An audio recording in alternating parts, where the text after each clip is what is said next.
Good morning, this is Dave Gleason with another orchard update. Maybe you don't know, but all of our apples don't get ripe all at the same time. And geography is one of the things that helps spread that out, but just then the nature of varieties where each of them from full bloom until perfect ripeness have a guesstimated number of days, where cherries, the earliest ones, take about 60 days, and then the longest apples may take 160 to 170 days to ripen from full bloom until they reach that perfect stage that we're looking at to put them away and store them and also present them to the consumer. So it's an interesting mix because we have to carefully examine each place and look at how it fits in our whole marketing scheme and our whole growing scheme. When we start picking, we start around end of July actually, or actually if you throw cherries in the mix, that's probably more the 1st of June. And then harvest continues all the way till practically mid-November. Sometimes it even drifts a little later into November. In Washington State, we're limited to about 170-day apple.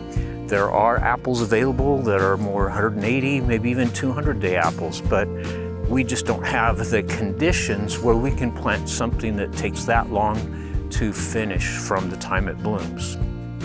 And I guess that's an advantage for us because we do have cooler weather in the fall, and that gives us better color. As the weather gets cooler, it brings on red color in the fruit as the sugars develop and it matures.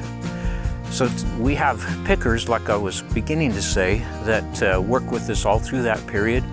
If we had to pick all our fruit within a short window, it'd be really impossible to find enough people to do that. Even as we're finishing harvest or in the middle of a present harvest, we're looking at what's going well, what isn't, what we can improve for next year, and starting to make our plans for the next season's harvest time. I love being in the trees when the fruit is getting ripe, but the apples are always telling a story. And there's always a threat there where maybe sunshine might be too much, might burn the fruit. We have to mitigate that. Maybe there's some insects or disease still that we have to worry about. Maybe there's going to be a windstorm or a hailstorm. And those things are all negatives. When the fruit's there, it's sensitive and it's at risk. So when you get into a block that's finished, there's no fruit left. And like this morning, very, very quiet morning, not a breath of wind, very cool, very pleasant. You can just sense the trees taking a deep breath and feeling that sunshine on their leaves. Again, building up carbohydrates in that photosynthetic process, storing up the nutrients that it needs for next year's season. And then slowly the leaves turn color and fall off the trees, another beautiful time of year. But right now we're in the middle of it. So this has been Dave Gleason with another Orchard Update.